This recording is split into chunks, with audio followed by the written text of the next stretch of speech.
Hello செல்லக்குட்டீஸ், வாங்க நம்ம இந்த வீடியோவில் நம்ம ஃபஸ்ட் ஸ்டாண்டர்ட் ஒர்க் புக்கோட செகண்ட் பேஜ் தான் எப்படி இருக்குன்னு பார்க்க போகிறோம். இதில் ஒரு பொறுத்துக கொடுத்துருக்கோம். பொறுத்துகளை பாருங்கள். அணில், கிளி, நரி, சிங்கக்குட்டி. ஓகேவா? இப்போ இதை தான் நம்ம பொருத்த போகிறோம். அதற்கு முன்னாடி இதுக்கு அழகாக வண்ணம் தீட்டிக்கலாமா? அணில் சொல்லிட்டே வண்ணம் தீட்டுங்க.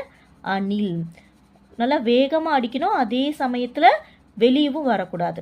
நான் ஃபஸ்ட்டே சொன்ன மாதிரி கலரிங் ஆக்டிவிட்டி உங்களுக்கு ஒரு பொறுமையான குணத்தை கொடுக்கும். அது மட்டும் இல்லாமல் ஞாபக சக்தியையும் அதிகப்படுத்தும். காந்திஜியே பார்த்தீங்கன்னா அவருடைய சுயசரிதையில் குழந்தைங்களுக்கு நல்ல கிறுக்கும் பழக்கத்தை கொடுங்க, அப்போ அவங்களுடைய கையெழுத்து அழகாகும்னு சொல்லியிருக்காரு. இதுவும் கிட்டத்தட்ட கிறுக்கல் மாதிரி தான், ஆனால் அழகாக்கும். அடுத்து பாருங்கள், கிளி. கிளி என்ன வண்ணத்தில் இருக்கும்? பச்சை வண்ணத்தில் இருக்கும் இல்லையா? அதனால நம்ம அழகாக கிளிக்கு பச்சை